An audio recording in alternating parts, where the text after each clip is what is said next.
Right now, I walk the streets of the Crossroads District. It's like, what, midnight now? And I walk oftentimes when I'm deep in thought. And the biggest thing that I can say right now is that there are times where I myself come under attack, right? And it's so important to be self aware on what is it that is going through your mind, why it's going through your mind, what caused it to go through your mind, and then redirect those steps, redirect that process. Why it's in your mind, why it's going through your mind, what caused it to go through your mind, and go from there, right?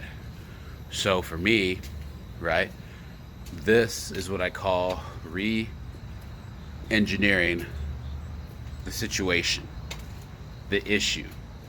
And this can be a process you can use to create solutions in other circumstances in your life.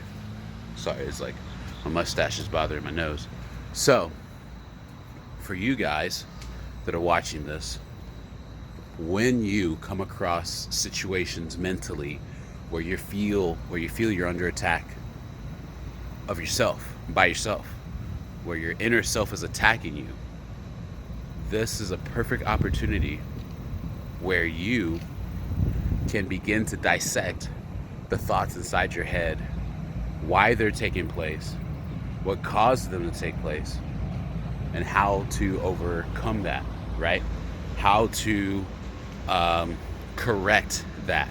Because oftentimes when we're under attack mentally, it is because there are things within inside us that are not healthy mentally, that are old defaults, right?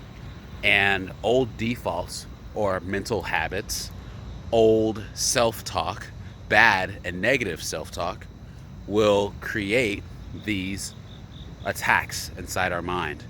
And if we are not careful, the attacks can become problematic.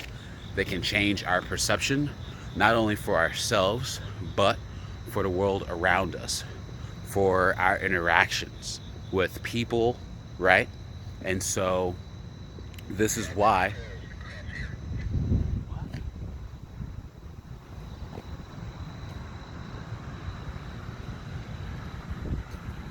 Hello?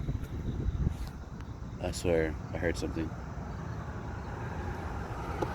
Okay. Anyways, thought I heard something. Anyways, so if we do not manage the conversations inside our head, right, which sounds crazy, like thoughts inside our head, conversations, it's not crazy. All it is how we view ourselves. It is the inner man that we must manage on a daily basis that then gives us the power to operate in that capacity. You feel me? So if you are, and I apologize for the wind. I don't know why the street's so windy. It's weird. Like, what street is this? I'm on Wyandotte, and all of a sudden there's just a shit ton of wind. Just, I don't know what it is. So, I apologize.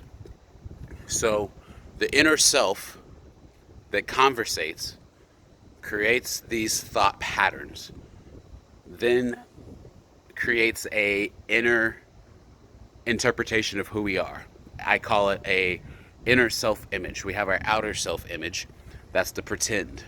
We must work in our lifetime to get our inner self to look like the outer self. Oftentimes, the outer self is a shell to keep others from worrying because the inner self is a fucking mess. You feel me? So, that is why we must manage the inner dialogue to be able to then self-perpetuate the positive change within ourself, okay? The positive conversations within our minds about ourselves will then create a positive aura about who we are, and thus begin to outwardly affect our interactions with people, our performance at work, relationships, the whole nine yards. So, if this makes sense, let me know. I will continue to touch on this. Ask questions. I cannot produce content that you want without you speaking up and asking questions. Thank you so much. I'm going to cut it here at 5 minutes and some change, and I will talk to you guys again soon.